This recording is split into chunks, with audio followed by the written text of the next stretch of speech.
Assalamualaikum. Today we're gonna discuss about the linear time sortings. Linear time sortings इसलिए हम discuss कर रहे हैं क्योंकि आपको पता है कि मोस्टली हमारी सॉर्टिंग्स रेशनल टाइम में या एक्सपोनेंशियल टाइम में हो रही होती हैं, इनकी पावर में वैल्यूज़ जा रही होती हैं टाइम्स की या डिफरेंट आ जाती हैं, ठीक है।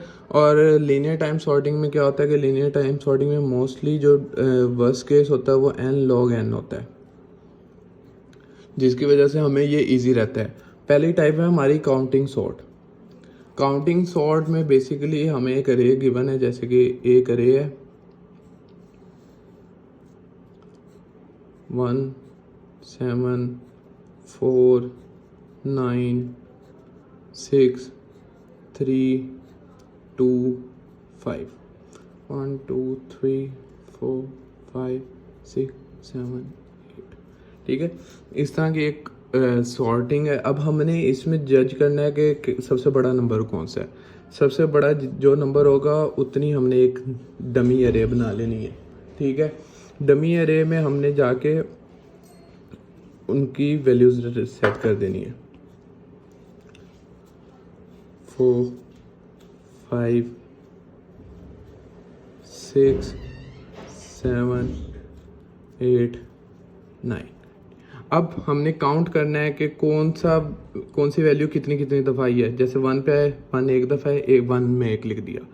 7 एक दफ़ा है, 1 लिख दिया। 4 एक दफ़ा है, 1 लिख दिया। 9 एक दफ़ा है, 1 लिख दिया। 6 एक दफ़ा है, 1 लिख दिया।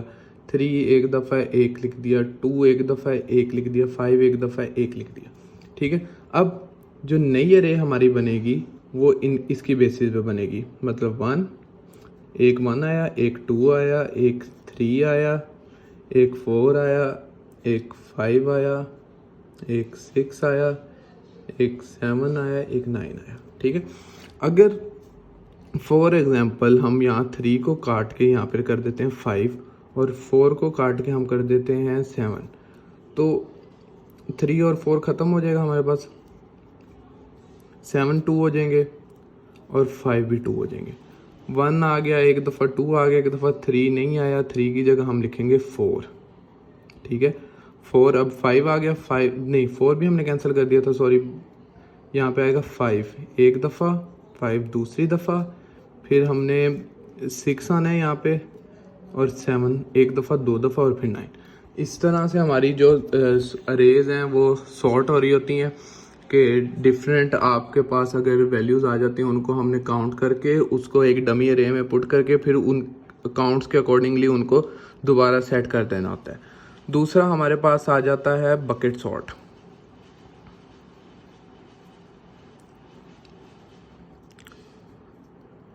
इसका भी worst case O(n) log n है, क्योंकि O(n) वाली वैल्यूज O(n) में तो वो वाले आ जाती हैं जिनकी बिल्कुल ही लीनियर में जा रही होती है टाइम कम्प्लेक्सिटी, और उनका बेसिक इशू ये आ रहा होता है हमारे पास कि O(n) वाली वो वैल्यूज होती हैं जिनमें लूप ही ना हो, ठीक है। लूप हो भी तो लूप चल किसी एक स्पेसिफिक वैल्यू की तरफ रही हो, तो इसमें मल्टीपल लूप्स हमारी चल रही होती हैं, इसलिए O(n) log n आ रही है हमारे पास वैल्यू। अब हमारे पास एक बकेट सॉर्ट आ जाती है। बकेट सॉर्ट में हमारे पास वैल्यूज आ जाती हैं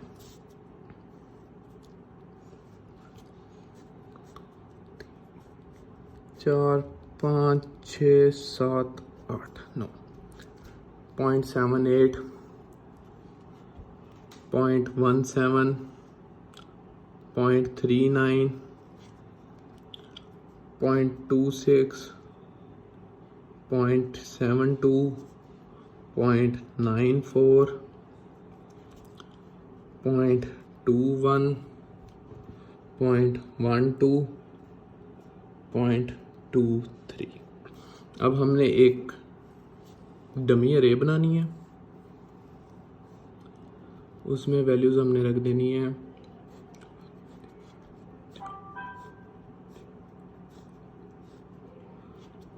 1 2 3 4 5 6 7 8 9।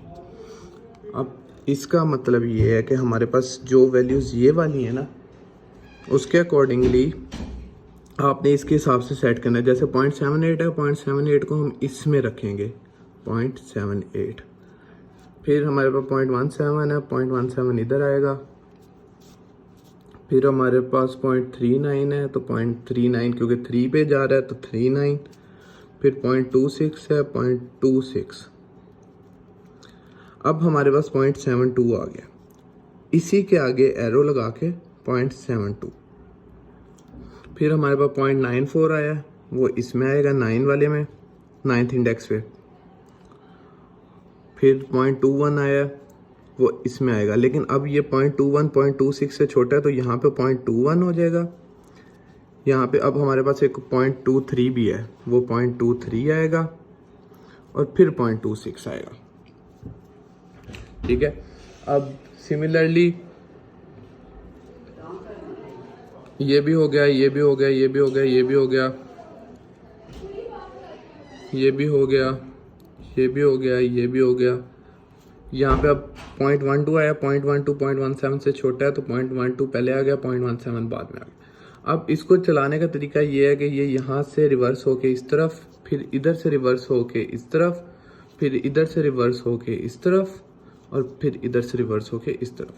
अब जब हम इस सॉर्टिंग में लिखेंगे तो ये हो जाएगा 0.12, 0.17, 0.21, 0.23, 0.26, 0.39, 0.78, अच्छा अब यहाँ पे ये गलती है, हमने पहले 72 को लिखना है फिर 78 को लिखना है, तो ये 72, 0.78, 0.94, इस तरह हमारी अरे सॉर्ट हो जाएगी। ये भी हमारा,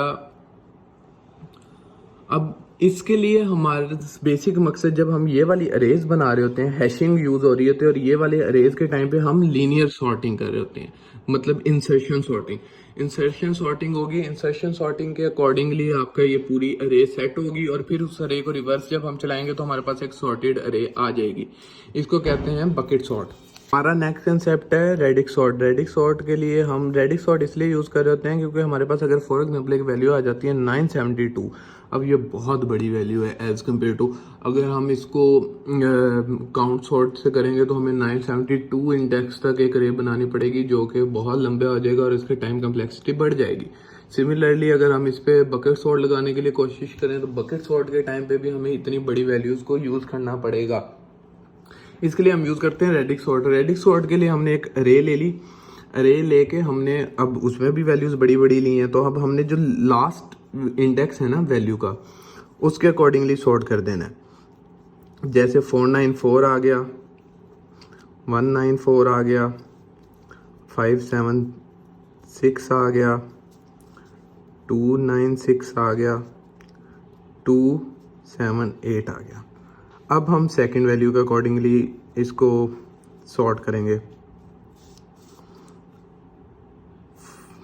576, 278, 494, 194, 278, वो हो सॉरी माय मिस्टेक, 296। ठीक है, अब इसको फर्स्ट वैल्यू के अकॉर्डिंगली सॉर्ट कर देंगे। अब हमारे पास वैल्यू आ गई 194, 278, 296, 494, 576। इसके अकॉर्डिंगली अब आपकी अरे सॉर्टेड है, आप चेक कर सकते हैं। ठीक है, जो वैल्यू सबसे छोटी है वो ऊपर है, जो वैल्यू सबसे बड़ी है वो नीचे है। आपकी अरे इस हिसाब से सॉर्ट हो सकती है। तो ये डिफरेंट हमारे पास टाइम कम्प्लेक्सिटीज से बचने के लिए डिफरेंट सॉल्यूशंस हैं, जिनके अकॉर्डिंगली हम चल रहे होते हैं और हम अपनी वैल्यूज़ को स्टोर करवा रहे होते हैं। ठीक है, और इसके लिए हम डिफरेंट चीज़ें इस्तेमाल कर रहे होते हैं, लेकिन ये बेस्ट सोल्यूशन है हमारे पास कम अज़ कम टाइम कम्प्लेक्सिटी में बड़ी से बड़ी वैल्यूज़ को सॉर्ट करने के लिए। और भी बहुत सारे सॉर्टिंग एल्गोरिदम्स हैं, बट ये लीनियर टाइम में चल रहे हैं इसलिए हम इनको ज़्यादा प्रेफर कर रहे होते हैं, लेकिन कुछ सॉर्टिंग्स ऐसी भी होती हैं जिनमें हम लीनियर टाइम की तरफ जाना भी चाहें तो नहीं जा सकते, क्योंकि वो उन कंसेप्ट के साथ सॉर्ट हो ही नहीं होती। हमें मोस्ट केसेस में ऐसा भी करना पड़ता है कि हीप सॉर्ट या क्विक सॉर्ट यूज़ करके ही सॉर्ट करना पड़ता है।